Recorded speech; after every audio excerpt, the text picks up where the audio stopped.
hisab nanti. Amin ya rabbal alamin. Salam dan salam tak lupa kita sanjungkan kepada Nabi kita Muhammad sallallahu alaihi wasallam. Biqauli Allahumma shalli ala sayyidina Muhammad wa ala ali sayyidina Muhammad. Baik Bapak Ibu, Allah Subhanahu wa taala, mari kita awali kajian kita pada hari ini dengan mengucap kalimat basmalah. Bismillahirrahmanirrahim. Baik Bapak Ibu, Allah Subhanahu wa taala, kita akan lanjutkan kembali kajian fikih kita, masih membahas tentang fikih salat, yaitu fikih yang berkaitan dengan ibadah salat, yang mana sebelumnya kita sudah bersama-sama mengkaji terkait dengan hal-hal yang disunahkan dalam salat. Bahkan sebelum Ramadan kita juga sudah membahas secara detail, mulai dari syarat-syarat, rukun-rukun sholat, kemudian perkara yang disunahkan dalam sholat, berikutnya juga hal-hal yang dimakruhkan dan juga yang dibolehkan dalam sholat. Hari ini kita akan melanjutkan ke bab berikutnya, yaitu mubtilatus sholati, yaitu perkara yang membatalkan sholat. Jemaah Allah Subhanahu wa taala, tentunya dalam sebuah ibadah itu akan rusak atau akan batal ketika melaksanakan hal-hal yang membatalkan ibadah tersebut tanpa terkecuali, yaitu ibadah salat. Di dalam kitab ini dijelaskan ada sittatu asya'in, ada 6 perkara yang membatalkan sholat. Ya, namun ini dijelaskan secara umum, secara global. Adapun kalau kita merujuk dalam kitab Madhab Syafi'i atau kitab fikih Syafi'i, salah satunya yaitu kitab yang fenomenal biasa dipelajari di pesantren, ada salah satu kitab yang namanya kitab Safinatun Najah. Kitab Safinatun Najah, yang mana kitab ini karangan dari Syekh Salim bin Samir Al-Hadrami. Syekh Salim bin Samir Al-Hadrami. Kalau kita ingat kalimat Al-Hadrami, itu berarti berasal dari suatu tempat atau daerah yang bernama Hadramaut. Hadramaut itu di mana? Hadramaut itu berada di Yaman. Jadi berada di Yaman. Yaman itu secara geografis kalau kita lihat dalam peta atau atlas, posisinya ada di bagian selatan Arab Saudi. Dan di Yaman itu terkenal kalau di zaman sekarang, yaitu negeri Arab yang mayoritas penduduknya bermadzhabkan mazhab Syafi'i. Itu di Yaman. Jadi kalau kita ibaratnya, kalau di Indonesia kita sebut dengan Nahdiyin, NU, itu kalau di Arab itu di Yaman. Jadi di Yaman itu mirip amaliyahnya dengan amaliyah NU.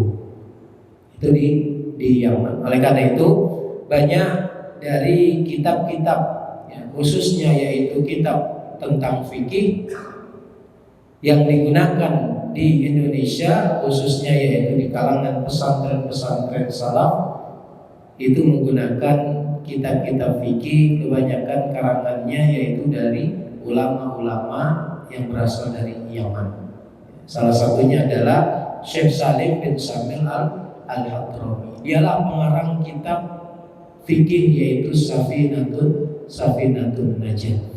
Ini merupakan kitab fikih dasar dalam mazhab Syafi'i untuk mempelajari tentang fikih ibadah khususnya maupun fikih-fikih yang lainnya. Baik jemaah Allah Subhanahu wa taala, di dalam kitab Safinatun Najah itu setidaknya ada tabtulus salatu bi arba'a asyrata khaslatan.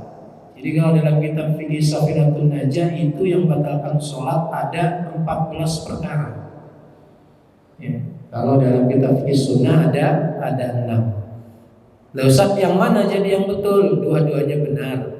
Karena dalam fikih sunnah dijelaskan secara global, secara umum. Kalau dalam kitab fikih Safinatun Najah dia akan diperinci, ya. Dari 1 poin bisa menjadi beberapa poin. Baik, nanti akan coba kita kolaborasikan antara fikih sunnah dengan fikih Safinatun Najah. Jemaah Allah Subhanahu wa taala, di antara hal-hal yang batalkan salat, yang pertama, tabtulus salatu, salat seseorang itu akan batal dikarenakan al-aklu wasyarbu amdan, makan, ya. Yang kedua minum amdan. Nah, ini ada yang harus digarisbawahi. Amdan ini artinya disengaja. Sama seperti halnya kita melaksanakan puasa, batal puasanya kalau makan minum dengan sengaja. Gimana kalau kaitannya tak sengaja? Ya. Makan minum tapi tidak sengaja. Ya, dalam berpuasa kalau memang tak sengaja tak batal puasa. Ya, Bapak Ibu misalnya di puasa pertama, kemudian lupa, ya, siang hari kemudian mampir ke warung Padang. Ya. Kalau di Indonesia insya Allah tidak, ya, jarang terjadi, kecuali amdan, kecuali sengaja. Ya, kenapa? Karena di Indonesia sudah terkondisi di bulan Ramadan biasanya warung-warung makan akan tutup. Ya, kalaupun tak tutup biasanya akan dikasih penutup. Ya, walaupun di dalamnya banyak orang. Ditutup memang, tapi banyak orang di dalamnya. Tapi setidaknya tutup itu menandakan, oh iya, ya, ini bulan Ramadan atau bulan puasa. Tapi kalau kita ke Singapura, ada cerita Ramadan bukan Ramadan, ya. Ataupun di Eropa, ya sama. Ramadan bukan Ramadan, ya seperti biasa, ya. Kondisinya, lingkungannya, maka apa? Ya, karena ikut terbawa dengan kondisi lingkungan, ya, misalnya Bapak lagi kerja di negeri tetangga di Singapura, lupa, kemudian masuk warung makan, sudah kenyang, baru kemudian apa? Ingat, oh iya ini lagi puasa, maka puasanya tidak batal, lanjutkan. Bisa gimana kalau pura-pura lupa? Oleh cerita kalau pura-pura lupa, sudah makan, aduh lupa, padahal pura-pura lupa, maka ini tentu batal. Ya. Nah, bagaimana dengan sholat? Ya, tentu kalau sholat seandainya dia lupa, kayaknya mungkin 10% saja. Masa ia lagi sholat kemudian lupa dia makan? Ya. Maka yang seperti ini, ya, kalau sengaja dia membatalkan sholat. Nah, ada satu kasusnya adalah dia makan. Jadi makan ini jemaah Allah Subhanahu wa taala, ya, baik sedikit ataupun banyak. Makannya mau sedikit mau banyak, kalau sengaja dia batal. Ada pertanyaan yang agak sedikit nyeleneh. Bukan nyeleneh sih, memang kadang-kadang terjadi. Ya, Ustaz, gimana kalau kita lagi sholat, kemudian apa? Karena tadi makan sahurnya habis makan rendang, kemudian apa? Tak sempat gosok gigi, adalah nyelip di antara sela-sela gigi. Pas lagi sholat nggak nyaman rasanya kalau gigi itu ada yang nyelip, ya, dicongkel, diakalin pakai lidah, sudah kena, kemudian apa? Mau dibuang sayang. Ya, mau dibuang sayang. Ya. Kalaupun dibuang, waduh ini di masjid. Akhirnya apa? Ya, tahan sekaligus. Nah, kalau kayak gini batal nggak, Pak? Batal nggak, Pak? Batal ya. Iya, baik. Jamaah Allah Subhanahu wa taala, ya. Hal yang seperti ini sejatinya tidak membatalkan sholat. Loh, kok bisa, Pak Ustaz? Iya. Kenapa? Karena makanan tersebut posisinya sudah berada di dalam mulut sebelum kita sholat. Sama halnya dengan kita lagi puasa menelan ludah. Batal nggak menelan ludah? Ada dua hukumnya. Bisa jadi batal, bisa jadi tak batal. Ya. Kalau kita misalnya lagi tidur misalnya, kalau kita keluarkan ludah, taruh di sendok misalnya, kemudian diminum lagi, itu baru batal. Cuma kayak gini kan nggak mungkin, ya. Tapi agak sedikit-sedikit memungkinkan lah. Apa itu? Ya, kita lagi nunggu sholat misalnya, kemudian apa? Kita ngantuk, nunggu iqamah ngantuk. Kemudian apa? Keluar apa? Ences, air liur. Udah keluar, kemudian apa? Diseruput lagi. Iya. Itu batal tuh kalau lagi sholat. Ya. Kan lagi sholat kadang kita ngantuk juga itu. Jadi kalau air liurnya itu sudah keluar dari mulut atau kemudian ingus, ini ingus juga sama. Ya. Jadi ingus ketika sudah keluar nyebrang, ya. Kemudian apa? Ditarik lagi ke dalam. Itu menurut ulama fikih atau syar'i batal. Kenapa? Karena itu masuk ke rongga yang mana akan bermuara di pencernaan. Ya, jadi seperti itu.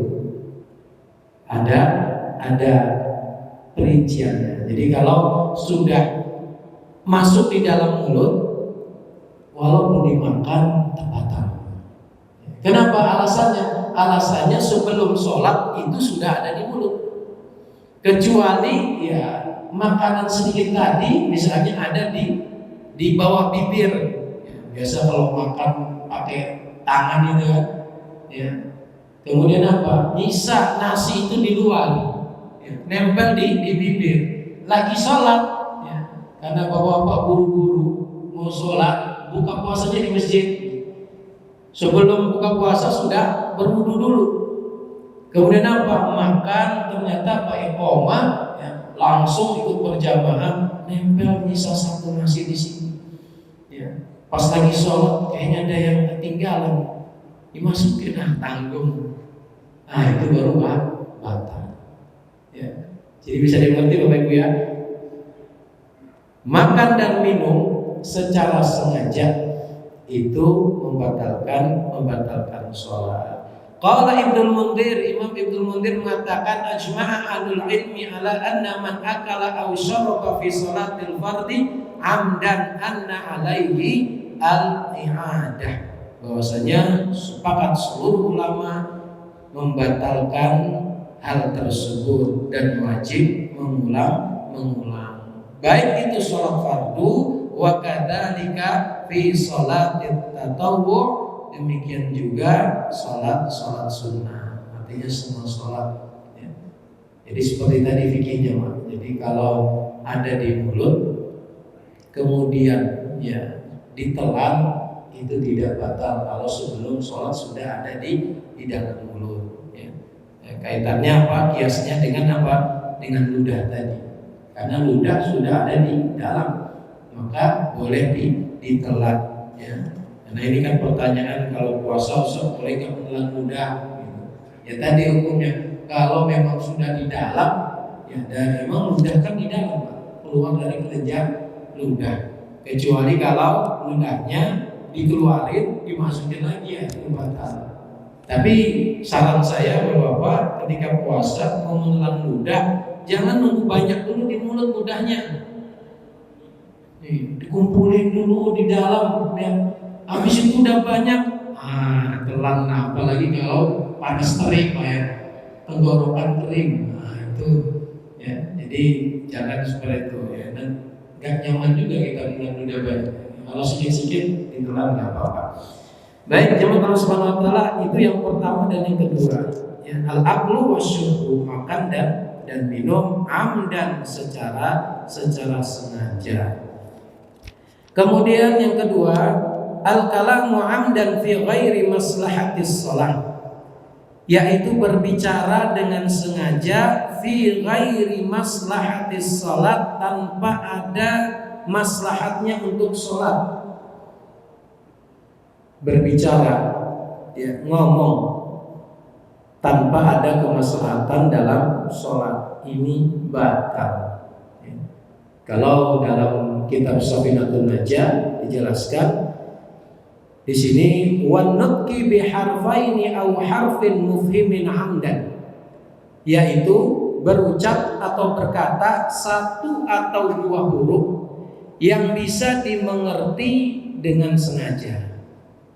Satu huruf saja batal, apalagi dua huruf, apalagi satu kalimat, itu batal dengan cara atau dengan syarat amdan, dengan sengaja, kemudian fi ghairi maslahatis sholat, tanpa ada kemaslahatan untuk sholat. Gimana Ustaz mengucapin satu huruf yang bisa dimengerti? Apa kira-kira satu huruf yang bisa dimengerti? Oh, ya. Oh, apa O? Ada nggak ininya Pak? Kalau O itu apa kira-kira pemahamannya? Kalau mengucapkan kalimat O, itu apa? Sighatut ta'ajjub, ya. Ibarat atau kalimat untuk menyatakan takjub. Oh, iya bisa. Ya. Tapi kalau O saja mungkin belum bisa dipahami Pak. Kalau ada iyanya, baru oh iya. Oh, ini udah lebih dari 3 huruf. Ya. Ada satu huruf, tapi dia mengandung arti. Saya ingat waktu di Aceh, jadi sedikit belajar bahasa Aceh. Di Aceh itu satu huruf ada artinya Pak. Ya. Ada artinya. Air. Ini ada orang Aceh ya. Air itu bahasa Acehnya apa? I. Nah itu huruf I. Ya. Huruf I itu artinya air. Ada lagi huruf U. U itu apa? Kelapa. Ya. Jadi A itu air, I itu air, U itu kelapa. Jadi kalau iu air kelapa, 2 huruf kan? Ya, 2 huruf. Lagi sholat iu, iu. Sampingnya orang Aceh juga, tahu air kelapa katanya. Ya. Jadi kalau dalam fikih Safinatun Najah mengucap satu atau 2 huruf, ya, yang bisa dimengerti dan ada tujuannya dengan disengaja, itu batalah sholatuhu, batal sholatnya. Akan tetapi jamaah Allah Subhanahu wa taala dalam fikih sunnah dijelaskan, ya, sebetulnya sama al-kalamu amdan, berbicara dengan sengaja, baik 1 huruf, 2 huruf, apalagi 1-2 kalimat, itu batal kalau memang memiliki tujuan dan dipahami. Akan tetapi ada pengecualian. Apa pengecualiannya? Fi ghairi maslahatis shalah. Kalau ada maslahatnya dalam sholat, itu boleh. Nah ini gimana prakteknya? Kalau misalnya dalam sholat ada keperluan, ini pernah saya alami. Jadi waktu itu sedikit cerita Pak ya, lagi ada acara buka puasa di luar. Kemudian apa? Setelah itu kita sholat cari masjid atau mushola terdekat di wilayah Batu Haji. Tapi tak perlu sebut saya musholanya atau masjidnya, menjaga kode etik. Ya. Jadi ketika kita sholat di mushola tersebut, memang di situ sudah ada imam tetapnya. Kemudian apa? Kita sholat maghrib di belakangnya. Setelah sholat di belakangnya, imam itu sujudnya 1 kali. Sujudnya satu kali. Kita sebagai makmum, ini kok imam sujud 1 kali. Kita ucapkan subhanallah, bingung dia langsung berdiri. Kita ucap lagi subhanallah, langsung dia duduk. Waduh, imam ini nggak ingat apa yang salah itu. Akhirnya apa? Teman saya di samping, kemudian dia berucap sujud, lagi sholat ya. Jadi langsung berkata sujud. Akhirnya apa? Imam itu langsung sujud. Imam itu langsung sujud. Waktu itu saya bertanya, ini kawan ini kok ngomong yang bisa dipahami, batallah sholatnya dalam hati waktu itu. Ya. Setelah saya cari, oh inilah maksudnya al-kalamu amdan fi ghairi maslahatis sholat. Jadi batal kalau berucap ya dengan sengaja tanpa ada kemaslahatan dalam sholat. Berarti kalau ada maslahatnya walaupun sengaja tidak batal. Akhirnya. Ya. Jadi ternyata tak batal. Walaupun dia berucap satu kata bukan satu huruf. Kalau tadi satu atau dua huruf membatalkan sholat, ini satu kata sujud 5 huruf. Tapi ada maslahatnya. Ya. Jadi itulah ya cerita menarik. Dibilang subhanallah berdiri, sujudnya baru 1 kali. Subhanallah lagi dari berdiri duduk lagi. Oh ini imam ini nggak paham apa yang salah. Akhirnya Pak sujud, aja langsung sujud imamnya. Ya. Nah ini jemaah Allah Subhanahu Wa Taala terkadang hal-hal yang tidak kita bayangkan terjadi dalam sholat. Ya. Kalau kita mohon maaf tak mengerti fikihnya, akhirnya Pak mudah memutuskan oh ini batal sholatnya. Ya. Kemudian apa? Diulang lagi. Ya. Sementara kalau bisa kita tidak mengulang sholat, sedikit-sedikit diulang sholatnya. Ya. Karena apa? Karena tidak mengerti fikihnya. Ingat kita berhadapan dengan siapa? Kita sedang menghadap Allah. Jangan sedikit-sedikit sholat kita batalkan. Berarti mempermainkan ibadah sholat. Baik jemaah Allah Subhanahu Wa Taala, itu perkara yang kedua. Kemudian berikutnya jemaah Allah Subhanahu Wa Taala,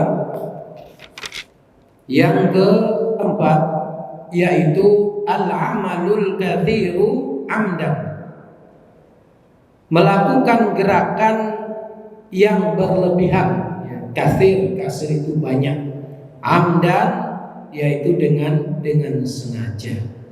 Kalau dalam kitab Safinatun Najah dijelaskan ya, bahwasanya al-amalul katsir yaitu melakukan gerakan ya, sebanyak 3 kali, salasi harakatin mutawaliyatin, 3 kali berturut-turut itu batal.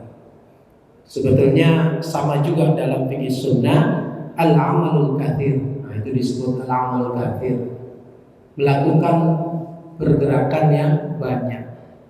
Dalam bahasa Arab dikatakan banyak itu berapa kira-kira? 1, 2, 100, 300. Dikatakan banyak itu berapa kali Pak?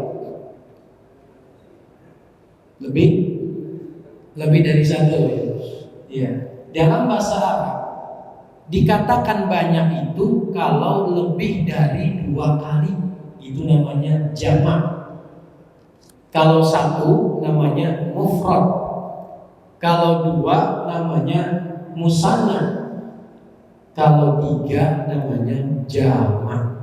Ya, jamak itu Pak, berarti lebih dari 2, 3, 4, 5, 100, 1000 dan seterusnya itu digolongkan banyak dalam bahasa Arab. Ya.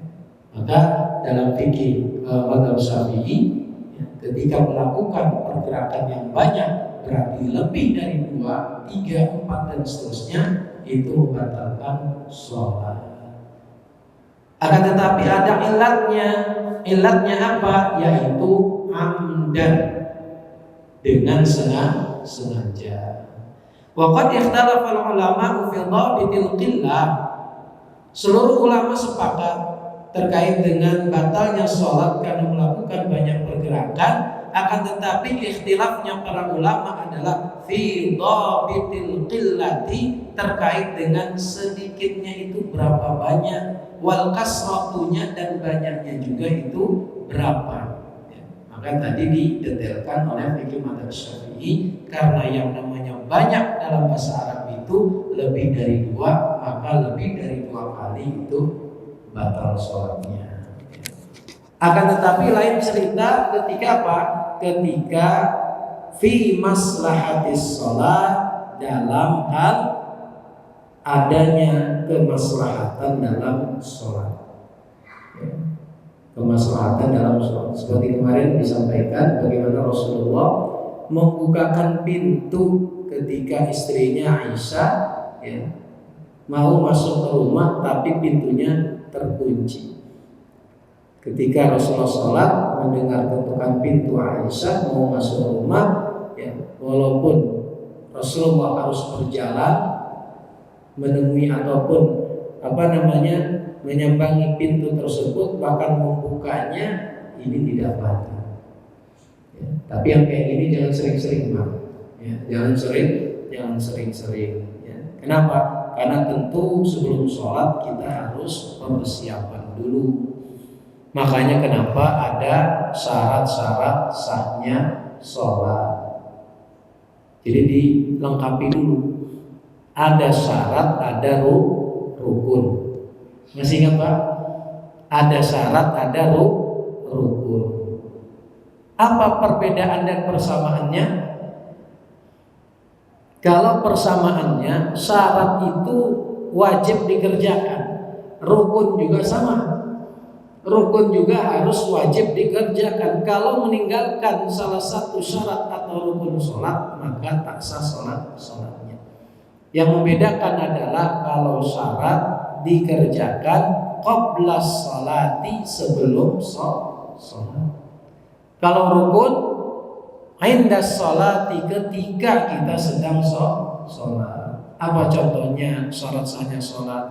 Menghadap kiblat, bersuci dari hadas, menutup aurat, suci badan, pakaian dan tempat.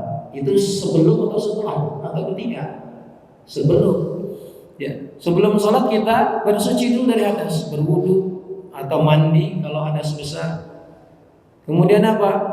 Kita pastikan sudah menghadap ke arah kiblat. Ini sebelum sholat.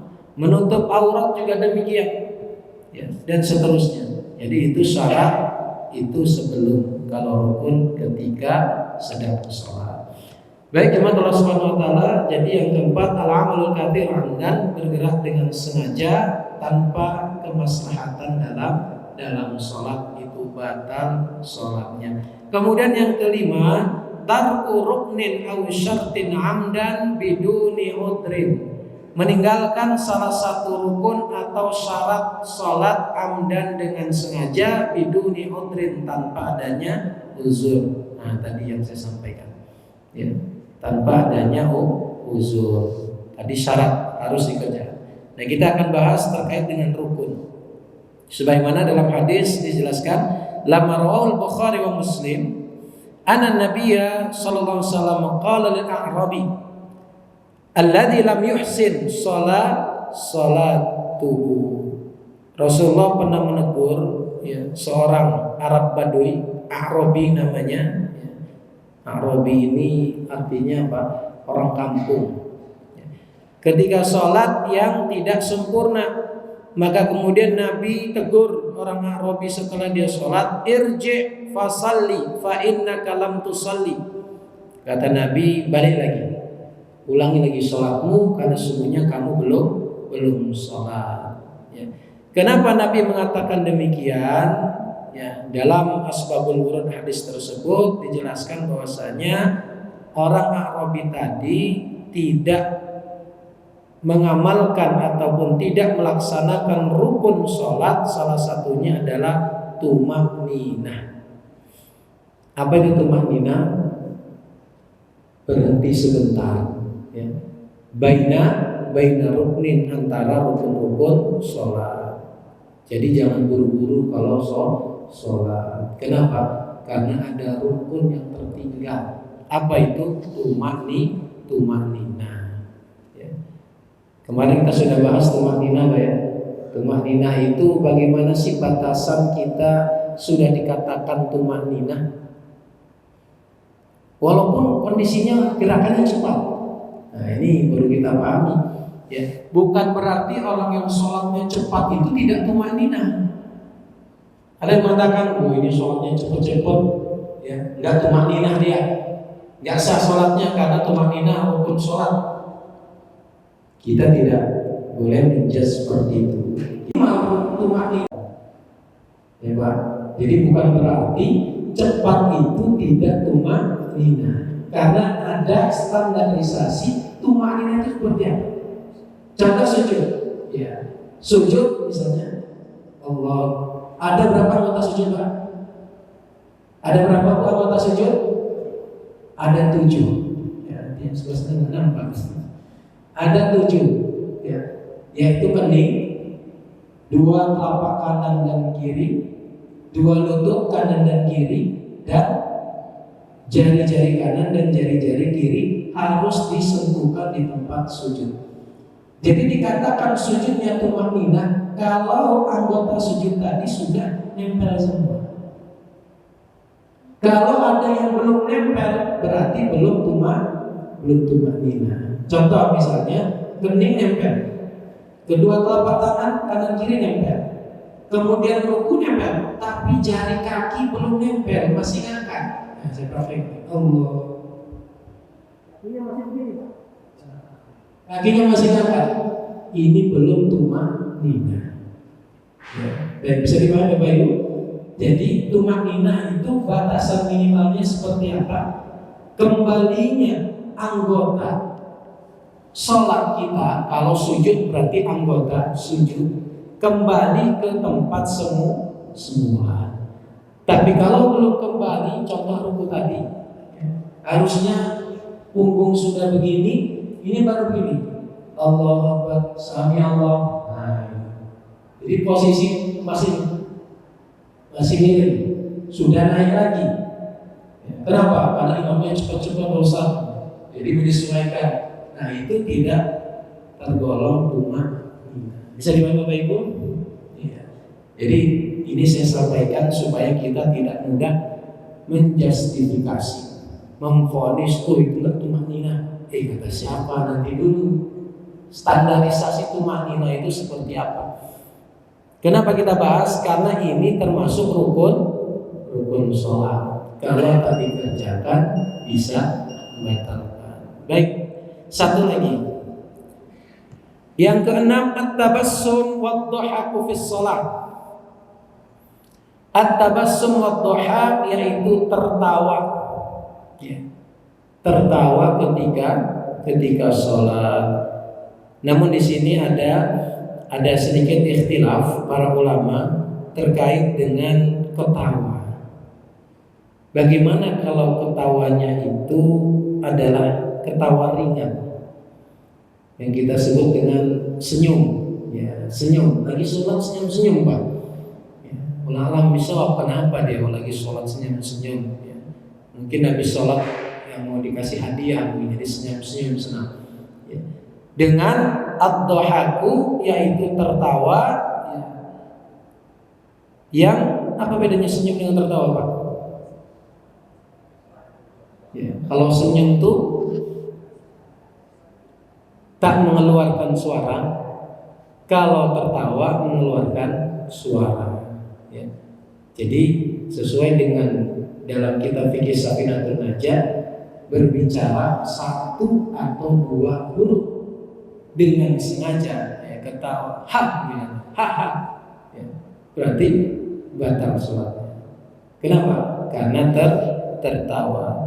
Tapi kalau senyum saja, ya, di sini dijelaskan Naqlu Ibnul Mundir atau Naqala Ibnul Mundir al-Ijma', Imam Ibnul Mundir yaitu mengambil ijma' para ulama, pendapat mayoritas para ulama ala butlanis shalah, batal salat bidhahaki dikarenakan tertawa.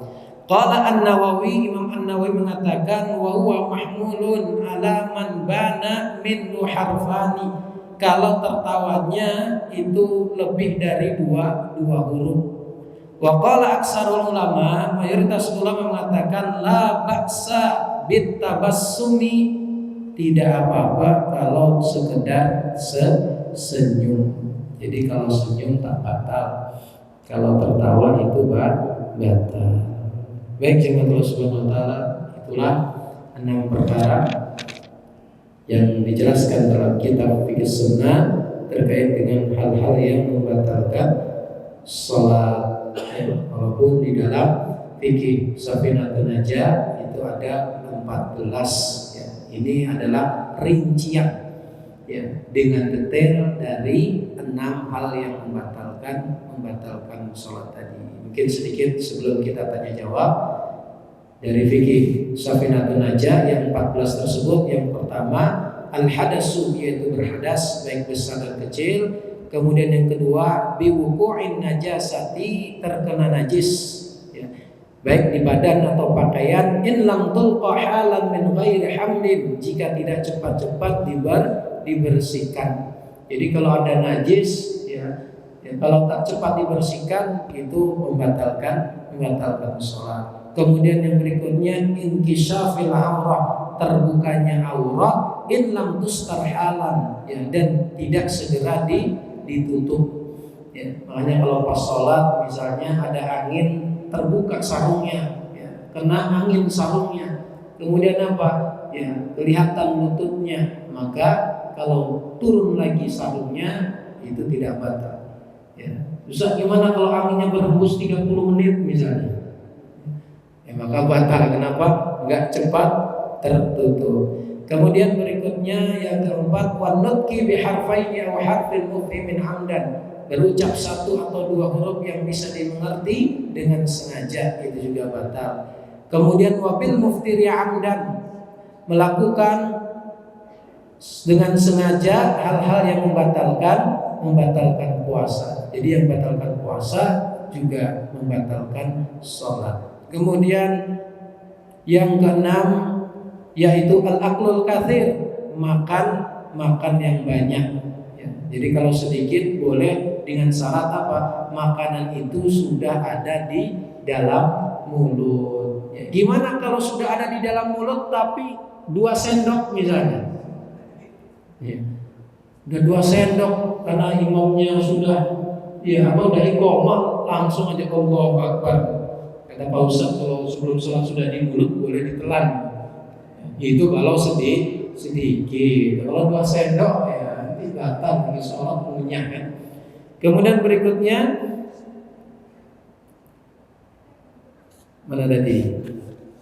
Wasalasi harakatin mutawaliyatin, yaitu bergerak 3 kali berturut-turut ya. Walau sahwan, walaupun ya lupa. Nah, ini walaupun lupa bisa batal. Kemudian wal wasbatil kasir, melakukan lompatan yang berlebihan. Lompatan yang berlebihan atau bergerak ya, melangkah yang berlebihan. Kemarin kita praktekkan kalau mengisi saf itu bagaimana ya, tidak langsung ya kayak orang lari tapi ada jeda ya, 2 kali gerakan berhenti, nanti lanjut lagi sampai terisi saf tersebut. Itu yang dimaksud dengan al-wasbatil fahisha. Kemudian berikutnya jemaah Allah Subhanahu wa taala wa darbatil mufritati, memukul dengan keras. Ya. Ada lagi jamaah kawannya sebelah karena nginjak kakinya dipukul. Wah, nah itu batal. Melakukan pukulan dengan keras. Kemudian berikutnya ini wa ziyadati ruknin fi'liyin amdan, menambah rukun fi'li. Rukun fi'li itu adalah rukun gerakan amdan dengan sengaja. Contohnya kemarin pertanyaan ketua yayasan kita Pak Yudi ya. Jadi kenapa ketika kemarin saya lupa sudah berdiri, kemudian makmum subhanallah ya mengingatkan saya belum tasyahud awal, tapi saya nggak balik. Kenapa? Kalau saya lakukan berarti melakukan rukun fi'li, rukun gerakan dengan sengaja, maka batal. Ya, maka kemarin saya tidak turun lagi, lanjutkan, ya, diganti apa dengan sujud sahwi. Kalau tak sujud sahwi kira-kira sah nggak sholatnya? Bu, kita tak tasyahud awal, kemudian lupa. Setelah lupa, rencananya mau sujud sahwi ketika sebelum salam. Lupa juga ternyata. Sah nggak sholatnya Bapak? Kenapa? Tasyahud awal itu hukumnya sunnah. Nah, ini banyak yang belum paham ya. Tasyahud awal itu sunnah. Apa pengertian sunnah? Yusabu ala fi'lihi wa la yu'aqabu ala tarkihi. Dikerjakan menambah pahala, tak dikerjakan tak berdosa. Kalau dalam sholat tak batal sholatnya. Berarti kita kalau sholat tak tasyahud awal tetap sah sholatnya. Ya. Cuma kemarin ya karena belum tahu, jadi ada yang berdiri lagi nambahin lagi 1 rakaat. Ini dari mana ilmunya? Ya. Nah, itulah pentingnya kita memahami fikih sholat ya Bapak Ibu. Ya, mudah-mudahan bermanfaat. Baik, ada yang mau ditanyakan dulu Bapak Ibu? Ya, silakan Ibu. Waalaikumsalam warahmatullahi wabarakatuh.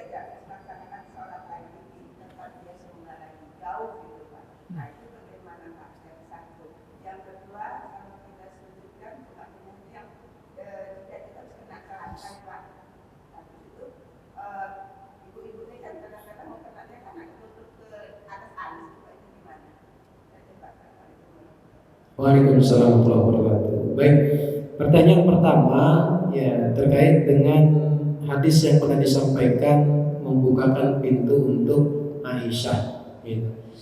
Kemudian apa? Karena mendengarkan hadis tadi, jadi langsung dipraktekkan ya. Dipraktekkan di rumah. Ya, cuma prakteknya agak sedikit berbeda. Ya, kalau Rasulullah sebagaimana dalam hadis yang kita bahas kemarin. Bahwasanya Rasulullah SAW membukakan pintu untuk istrinya Aisyah. Ya, kita lihat dulu posisi Nabi waktu itu sholatnya di mana dan bagaimana. Nah, ini dijelaskan. Wa wasafat annal baba fil qiblah. Bahwasanya posisi pintunya itu ya menghadap ke arah kiblat. Artinya apa? Rasulullah lagi sholat, di depannya itu pintu. Bukan apa? Pintunya di belakang sana, apalagi sudah melewati 3 kamar. Nanti jadinya apa? PBB, pasukan baris berbaris, balik kanan, gerak. Balik kanan. Nah, kalau yang ini tak boleh ya. Jadi memang kita harus tahu juga ya seperti apa. Jadi posisi pintunya itu ada di arah kiblat. Ya, di sini jelaskan wa makna annal baba fil qiblah ay jihatuha fa walla yatahawwala anil qiblah inama taqaddama li fathil babi. Saat itu posisi pintunya di arah kiblat, otomatis Rasulullah yang sholat menghadap arah kiblat. Jadi Rasulullah tidak menghadap selain ke arah kiblat. Jadi kalau kasusnya yang sudah dicontohkan tadi, lebih baik diulang sholatnya. Ya, kenapa? Dari kamar yang ketiga sampai ibarat kalau di perumahan kita kamar ketiga itu kan dapur ya. Iya. Posisi kamarnya kan sudah berdampingan dengan dapur. Posisi pintunya di sana. Oh, ini udah berapa banyak gitu kan. Ya. Kemudian arah kiblat. Nah, ini penting. Ya, arah kiblat. Kalau pintunya masih searah dengan arah kiblat gimana Pak Ustaz? Tapi dari kamar yang ketiga boleh, tapi jangan sekaligus, berjeda. Sebagaimana dalam fikih mazhab Syafi'i, ya, 2 kali gerakan berhenti. Ya. 2 kali gerakan lagi berhenti. Kata suami lama kali dibukanya. Ya. Nah, ini. Ya, maka yang seperti ini harus ada prioritas, harus dipilih mana. Ya. Kan kemarin sudah dibahas, ya, untuk memberi atau menjawab salam, ya, ketika kita sedang sholat dengan apa? keraskan bacaan. Walaupun sholat sir, sholat duhur asar, ya. Kalaupun nggak kedengeran, dehem-dehem yang kuat. Ustaz udah juga seperti itu, tapi makin digedor-gedor pintu, itu udah, ya, batalkan. Ya, kenapa? Karena ada maslahatnya. Itu yang pertama. Yang kedua, bagaimana seorang perempuan ketika sholat memakai mukena, sedangkan anggota sujud itu adalah salah satunya kening, ya, dan kening itu harus disujudkan di tempat sujud. Kadang-kadang mukenanya ini ya nutupin kening, bahkan sampai ke alis. Yang penting gak nutupin mata. Ya, kalau sampai nutupin mata ya gak nampak pula lagi sholat kan. Ya, maka bagaimana hukumnya? Boleh. Ya. Selama sebelum sholat mukenanya itu sudah dipakai. Ya. Yang tak boleh itu adalah ya ketika ya lagi sholat kemudian ada yang nutupin lagi pakai kain lagi. Ya. Kemudian pas sujud kain yang baru tadi menutupi kening kita ketika sujud. Itu yang tidak boleh. Jadi kalau mukena boleh. Ya. Kenapa? Ya namanya mukena. Ya. Kalau sudah 10 tahun kan mulai karetnya itu mulai longgar tuh ya. Iya. Maka apa? Boleh kalau memang itu di luar kendali ataupun di luar kemampuan kita. Ya, sujudkan keningnya. Hidung termasuk anggota sujud bukan, Bu? Hidung masuk anggota sujud bukan? Masuk, Bu ya?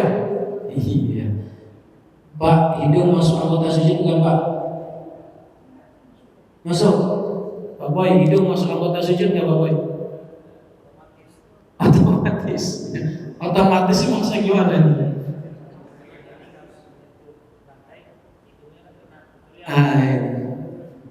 Kecuali yang dunia pesek ya. Ya.